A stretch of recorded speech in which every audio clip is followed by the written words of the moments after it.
También sería para el hermano Pablo David. ¿Cómo se puede ser fieles en aplicar la disciplina en la iglesia? Vuelvo y leo. ¿Cómo se puede ser fieles en aplicar la disciplina en la iglesia? Y colocan paréntesis. En cuanto a los pecados personales no tratados y que puedan generar divisiones.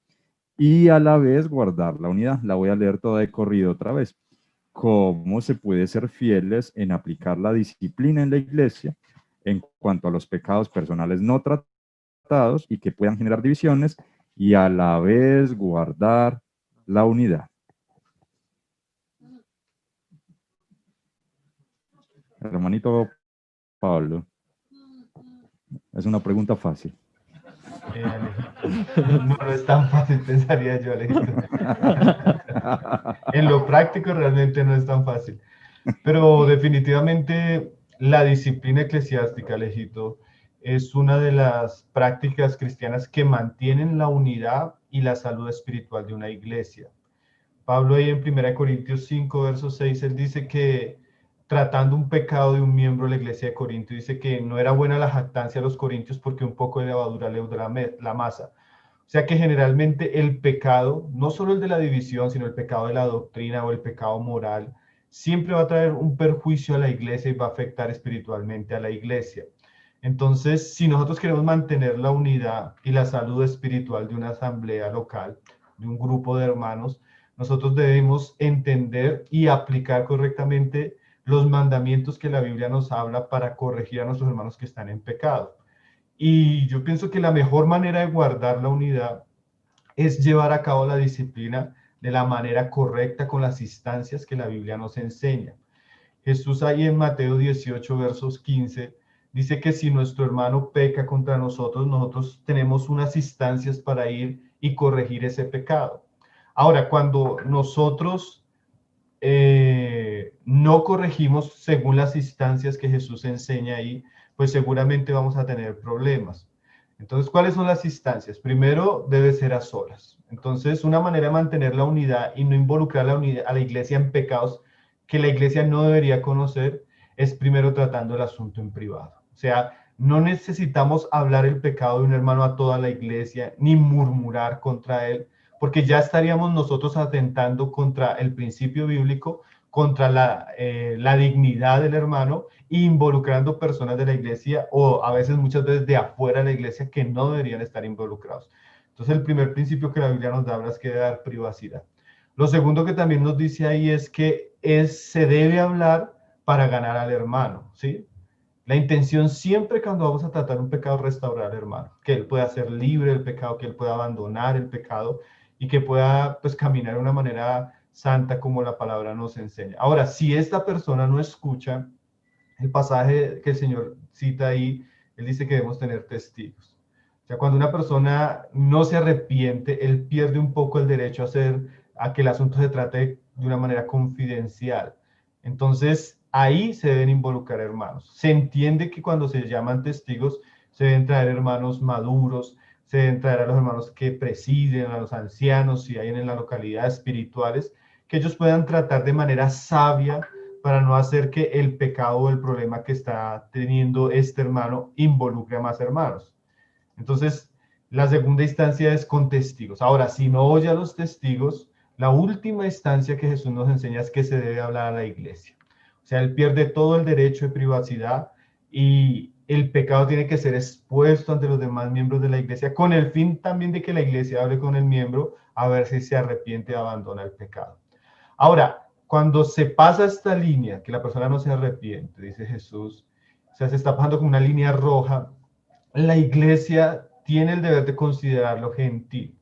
Y la interpretación de ese pasaje con otros pasajes, por ejemplo, 1 Corintios 5 y otros pasajes que Pablo habla, es que la iglesia debería eximir a este miembro de todos los privilegios que tiene como miembro de la comunión del cuerpo de Cristo.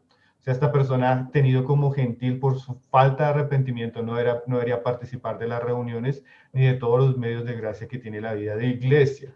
Se le debería señalar, no comer con él, como un medio también para que se arrepienta. Entonces, sí, nosotros debemos mantener la unidad, pero la unidad no puede alcahuetear el pecado de los cristianos.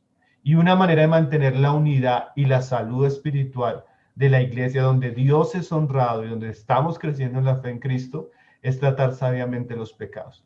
Ahora, puede llegar el punto que si la persona no se arrepiente por causa de la misma iglesia y del mismo hermano como un llamado al arrepentimiento, ese miembro debe ser privado de la comunión y privado del compañerismo cristiano.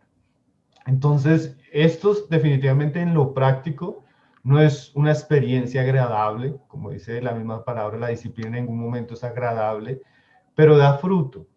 Y las iglesias, cuando permiten el pecado aparta la vida espiritual de la iglesia. Es como si echara fuera la unción del Espíritu. Entonces nosotros necesitamos cuidar la vida y el testimonio de la iglesia y la unidad.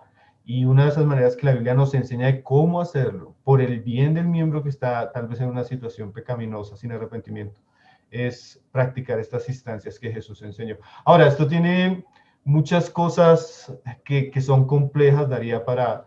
Nosotros estuvimos compartiendo en una visita a los hermanos de Cartagena una serie de 8 mensajes que se llaman Disciplina Eclesiástica. Los hermanos que quieran de pronto profundizar, está ahí en Tesoros Cristianos, pueden encontrar también en YouTube.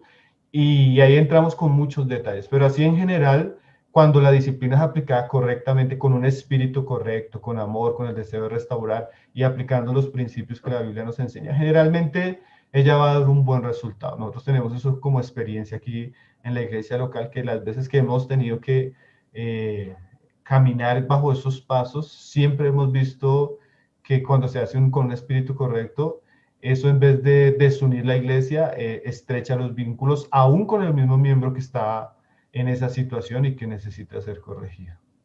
Entonces yo creo que el principio que la enseñanza no es un principio, sino el mandamiento de Jesús en cuanto a eso debe ser aplicado como miembros de la iglesia local donde el Señor nos ha puesto. Gracias, hermano Pablo. Le quedaban 37 segundos. Voy mejorando, Una pregunta allí complementaria a esa, que está muy relacionada. Vamos a abrir unos minuticos allí también porque es bien importante para los hermanos.